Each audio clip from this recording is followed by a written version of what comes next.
জন্য হজ উমরা হারাম, তারা মক্কা যেতে পারে না। এখন প্রশ্ন হলো শিয়া কেমন করে হজ করে? তারাও তো কাফের। আপনি যে ফতোয়াটা দিলেন ঢালাহারে, এই ফতোয়া আপনার দেওয়ার অধিকার না। এই ফতোয়া বড় বড় আলেমরা দেবেন, বড় বড় ওলামারা দেবেন। সুতরাং এই ধরনের কথাবার্তা জনগণ থেকে আসাটা বাঞ্ছনীয় নয়। অনেক আলেম বলে শিয়ারা কাফের না। জি, দেখেন আপনি ইখতিলাফও বয়ান করছেন, ফতোয়া দিচ্ছেন, মাশাআল্লাহ। তাহলে ফতোয়া কেন জিজ্ঞেস করছেন? তারাও আল্লাহর ওপর ইমান আনছে, একটু বুঝিয়ে বলবেন ইনশাআল্লাহ।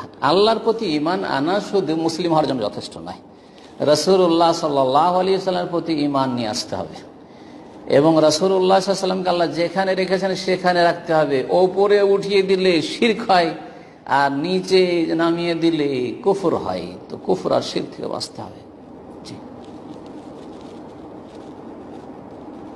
তারপরে আল্লাহ রাব্বুল আলামিনের কিতাব আল কোরআনুল কারীম রাসূলুল্লাহ সাল্লাল্লাহু আলাইহি ওয়াসাল্লামের উপর নাযিল হয়েছে, জি, সেটার প্রতি ঈমান নিয়ে আসতে হবে। কোরআনে কারীমে রয়েছে আয়েশা সিদ্দিকা রাদিয়াল্লাহু তাআলা আনহা সম্পর্কে কয়েকটি আয়াত নাযিল হয়েছে, 10-এর বেশি আয়াত সূরা নূরে নাযিল হয়েছে।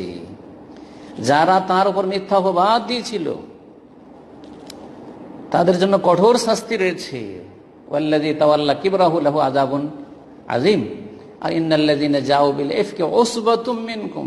হ্যাঁ, যারা এই মিথ্যা অপবাদ দিয়েছে, লা তাহসাবুহু শাররাল লাকুম বাল হুয়া খায়রুল লাকুম। এইভাবে আল্লাহ রাব্বুল আলামিন নবী করিম সাল্লাল্লাহু আলাইহি সাল্লামের প্রিয়তমা বিবির পবিত্রতা, সতী হওয়া স্পষ্ট ভাষায় আল কোরআনে নাযিল করে দিয়েছেন, কোনো হাদিসের ওহী না।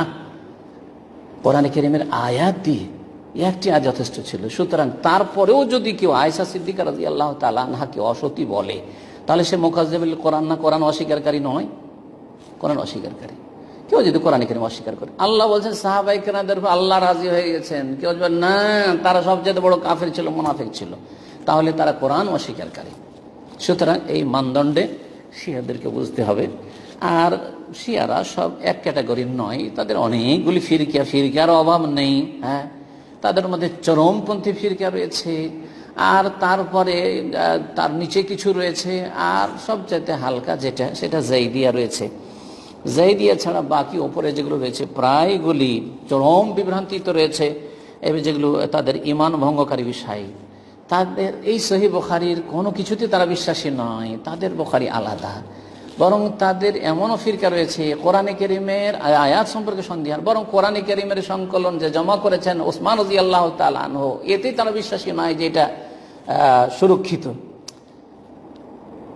এখন প্রশ্ন আপনার থেকে যায়, মক্কা মদিনায় কেন আসছে? মক্কা মদিনায় যেহেতু তারা ফিরকা হিসাবে মুসলিম ফিরকারি 73 ফিরকারি অন্তর্ভুক্ত, আর তারা কাগজে কলমে তারা মুসলিম, সেই জন্য এখন আল্লাহর কলমে আল্লাহর খাতাতে কে মুসলিম, যাকে আল্লাহ মুসলিম বলবেন সে মুসলিম, আর যাকে আল্লাহ রাব্বুল কাফের বলে। সারা দুনিয়া যদি মুসলিম বলে আর আদর্শ বলে, আর তাদেরকে আদর্শ মনে করে নিজের দেশে আদর্শের বাস্তবায়ন করতে চায়, কখনো আল্লাহ কবুল করবেন না, কখনো আল্লাহ কবুল করবেন না। আশা করি বিষয়টি বুঝতে পেরেছেন। আল্লাহ রাব্বুল আলামিন যেন আমাদেরকে দ্বীনের উপর থাকার তৌফিক দান করেন এবং নিজেকে কুফরি থেকে, শিরক থেকে এবং পাপাচার থেকে মুক্ত রাখার তৌফিক দান করেন আল্লাহ রাব্বুল আলামিন।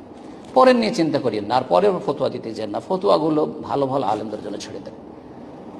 ফতোয়াগুলো আমাদের চাইতে অনেক, আমরা তালেবে ইলম, বড় বড় আলেম শেখ সালেহ ফৌজানের জন্য ছেড়ে দেন, হাইয়াতুল কিবারুল উলামার জন্য ছেড়ে দেন।